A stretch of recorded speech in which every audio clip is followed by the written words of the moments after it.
Hello everyone and welcome back to our channel. We are Millennial Mom. If you don't know who is who, I'm Millennial. This is Mom.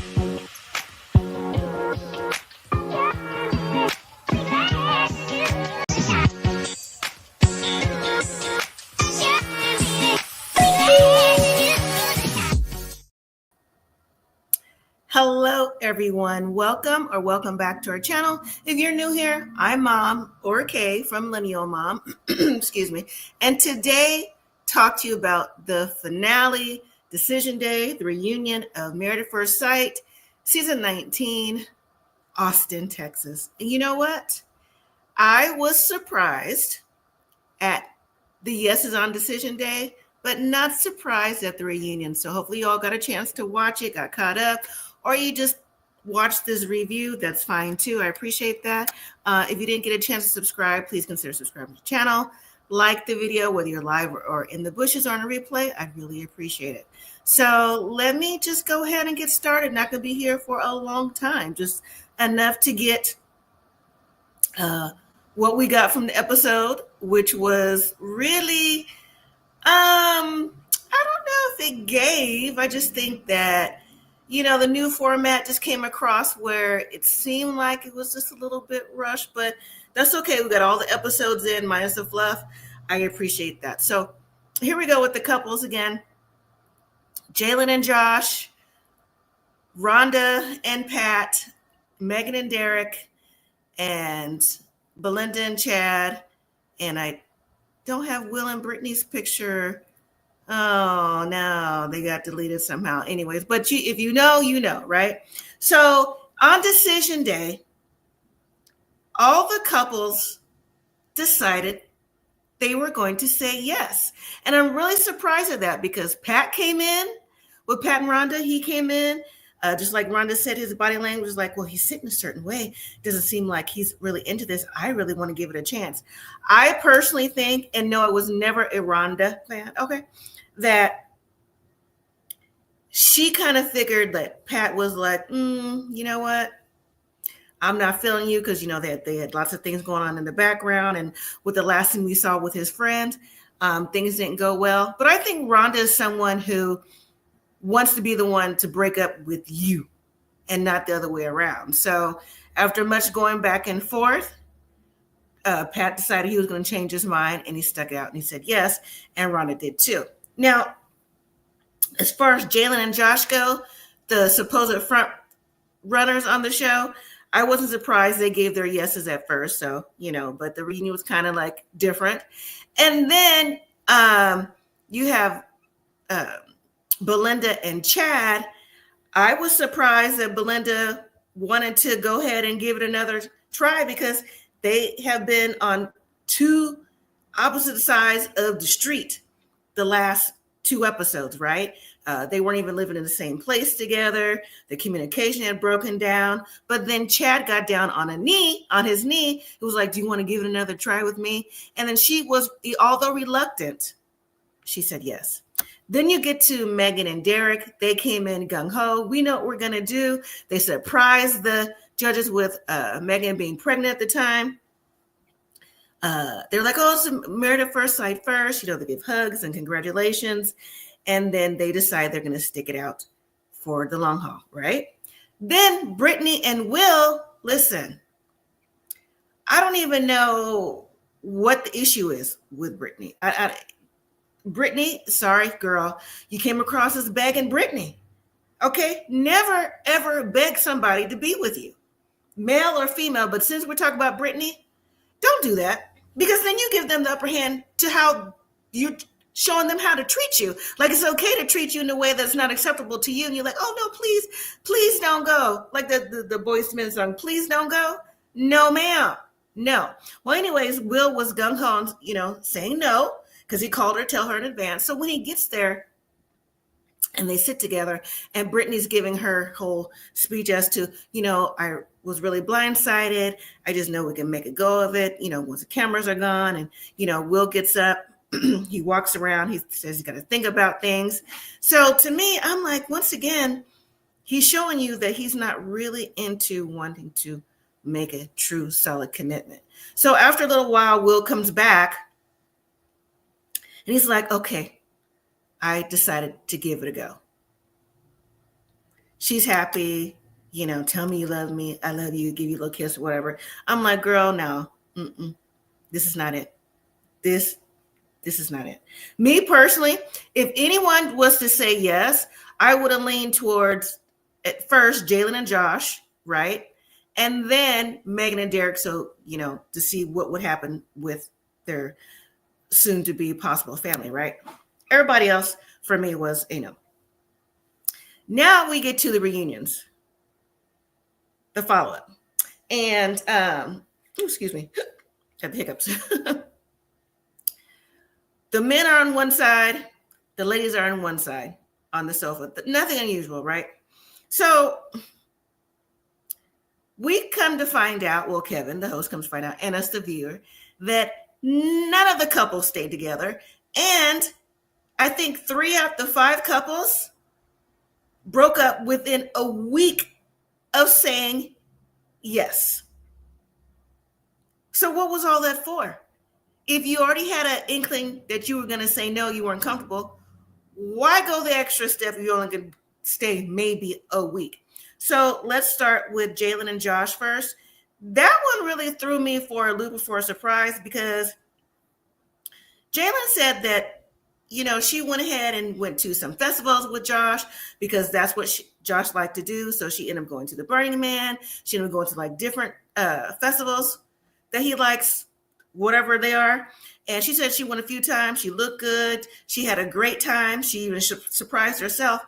But yet, and was planning to go to another one. But when they came back home, he broke up with her, saying that she just didn't like meet him at a certain level. Like she was at like at a 2 or something like that. Like it just wasn't, she was no longer his cup of tea. And I'm like, that's very interesting. So you finally got what you wanted. She was no longer your cup of tea. Now, I do know in some comments that I've had on the show that, some people were skeptical of Josh, and that's okay, right? But then Josh, turns out that he's been dating some young lady for the last, because this show was taped in February of 24. So we're now in November 25, like almost 2 years ago. He's dating someone already. He's been in a relationship for like 7 months or something. And they have video of Josh and the lady. I don't know who took the video, but apparently I think it was like one of the ladies did. It's like, yeah, he's just out there just living his life while Jayln is like, just over here blindsided and still seem like she's a little bit hurt about it. So now let's go to Belynda and Chad. So Jayln sitting next to her mom, Belynda, and let me say the ladies look nice, the men look nice, like it's been more than a year later. Belynda and Chad broke up within 3 days or so. Belynda called out Chad. She said he has like this alcohol issue going on and other things. And so then we get shady production and different things are rolling that we saw never before seen footage. And Chad seemed like every scene he's going off, he's got a drink, whatever. It's like trying to prove Belynda's point. I don't know. I think there's a lot more to it than a possible drinking issue with Chad. Chad has been married. This is his 3rd or 4th marriage. He's ex-military, maybe has PTSD. Chad has an onion layer of issues going on. And Belynda, she just felt like she was emotionally, verbally attacked or abused, in her words, during her previous marriage, that she said she saw the flags and she just wasn't going to continue on with it. And I'm just like, towards the end, it seemed like Belynda was checked out anyways. And Belynda never looked happy at all. She didn't. And to me, I thought it was interesting that Belynda, when she gave an update, kind of like a, where are you now update? She goes, yeah, I forgot the name of the dog. The dog was laying in the bed. I'm like, that's part of the problem. He didn't want the dog in the bed. Lovey was in the bed, and I'm just like, whatever.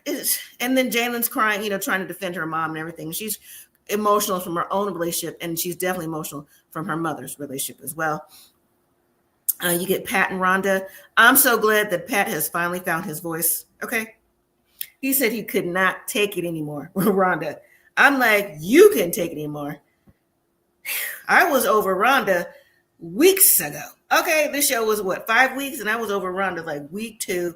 All right, it was like Rhonda's way or no way, and then she tried to spin it around guests like you to make it seem like you weren't listening, you weren't doing this, you weren't doing that, and that even tried to come across too on the finale of the reunion, and it just didn't fly. It, to me, it made Rhonda look like the type of person that she is. She just gave Karen vibes. Like Rhonda just needs to go ahead and be single, carefree, and just live her life. You know, just have some friends from time to time. Because she's not, I don't think she's in a space where she needs to be in a long-term committed relationship because things need to go her way. She just needs to have a friend every now and then and just let her just be her and just live the life that she just always wanted to live, right?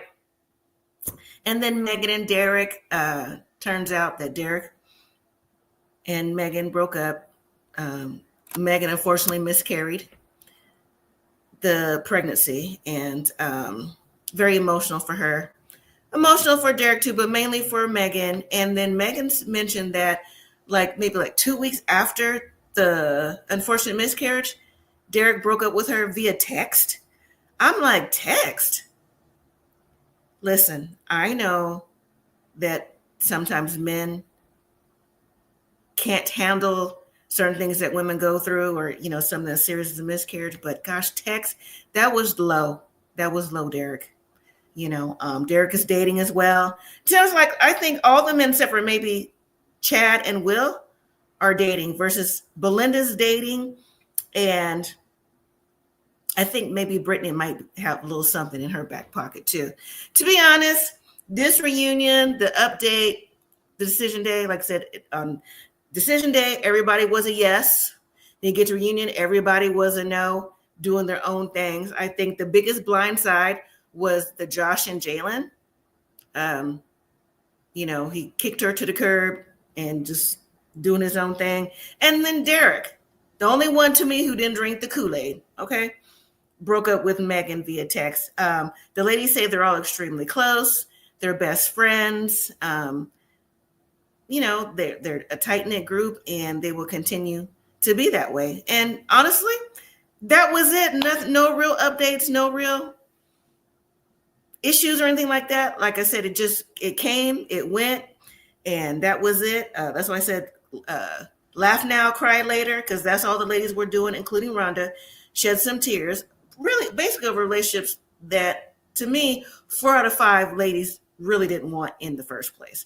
We did get a update of, or a sneak peek of Married at First Sight season 20. That's in Seattle, but no official air date. I'm guessing sometime next year. Yes, on Peacock, and that's about it. So if you made it this far, thank you so much. I appreciate everybody who's joined the Married at First Sight season this year, and I'll see you next time for the next installment of Married at First Sight. And if you are enjoying your holiday this week, everybody be safe, be careful, and I will see you in the next one. And until next time, everyone, live simply, be grateful. Good night.